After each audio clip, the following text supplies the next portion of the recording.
Benfica knew Real Madrid won.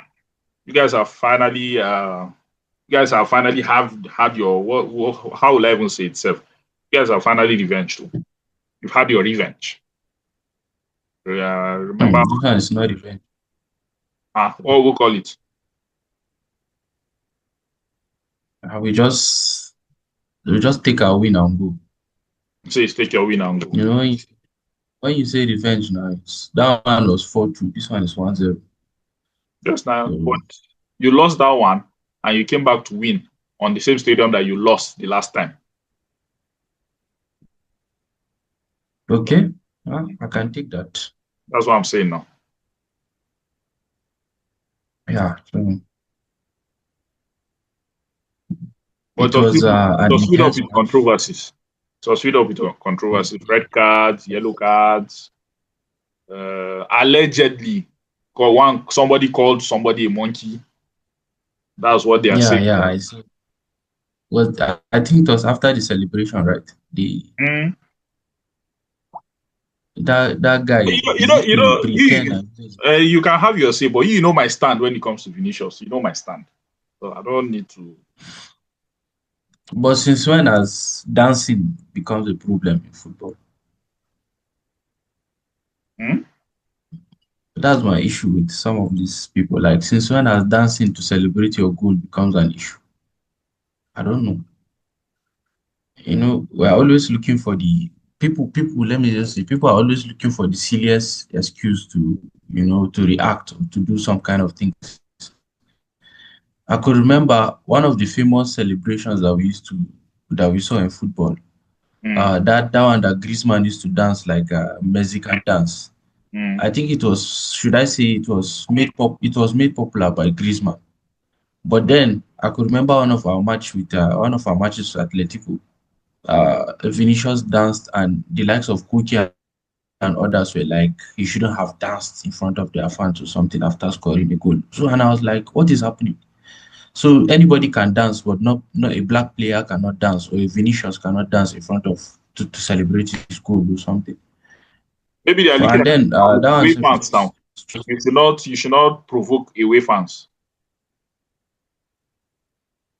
football, the entirety, like this will also take us to that conversation that we are gradually taking away what makes it entertaining, the entire football, in the entire footballing world. What makes it entertaining is, the goals, the celebrations, the reactions, the drama and everything. So we're gradually turning these players into maybe more robots. Maybe you have a configured way of making them to celebrate goals. You have a configured way of making them to react to maybe when they are cautioned. You have a configured way of making them to react to almost anything entirely on the field. We are forgetting, yes, they are human beings, of course. And also, so does that mean that if I score a goal now, or if somebody fouls me or something, and I push him in a reaction, then it automatically becomes a problem?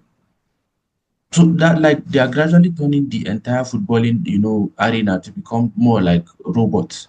And as we've seen in so many, I don't know if you've seen that in recent matches in Serie A, in La Liga, in so many, the referee's mistakes or the referee's inaccuracies are becoming more and more consistent. It's no longer like a mistake or something. It's gradually becoming intentional. So a referee can just flash yellow card, can just flash red card, and nothing is going to happen. You cost you guys the game.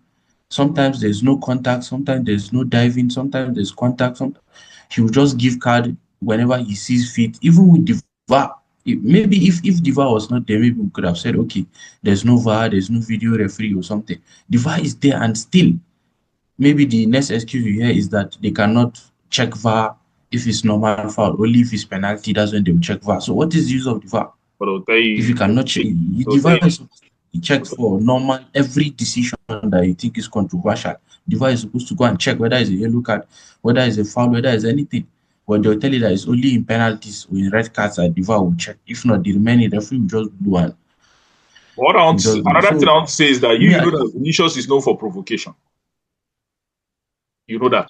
see, He see provokes. whether see whether I whether we we agree to whether he's known for provocation or not, it's not still an excuse. It's not still an excuse for him to be racially abused. That's one. It's not an excuse for, what do you call it? Of course, we know that football fans always want to use it. The footballers and the fans always want to use it as leverage against him, of course. But it's not an excuse that you shouldn't celebrate, you shouldn't dance But wait, and so celebrate. is Every it like player, he's the only one that is always racially abused? Is he the only black player on this planet Earth? Why is it that it's always him all the time? Are there no other black players? he isn't. See, Are he there no isn't. other black players? But the thing I will say is that, there are some people that, when some things are being done to them, just like the normal say that maybe when somebody slaps you, you turn the other cheek for him to slap. There are so many people that will, if you slap them, they will turn the other cheek for you to slap and they will just walk away. There are some people that before you even slap them, they will give you two slaps, two, two, should I say, two concurrent slaps. So it's like everybody, that's why we are unique in our own different ways. The way somebody, Mr. A, reacts is different from the way Mr. B reacts. So, and him is known for this. He is known to not let things just go like that. That is how he is. It's just like comparing the character of Lionel Messi and Cristiano Ronaldo. They say Ronaldo has ego and everything. That is just how he is.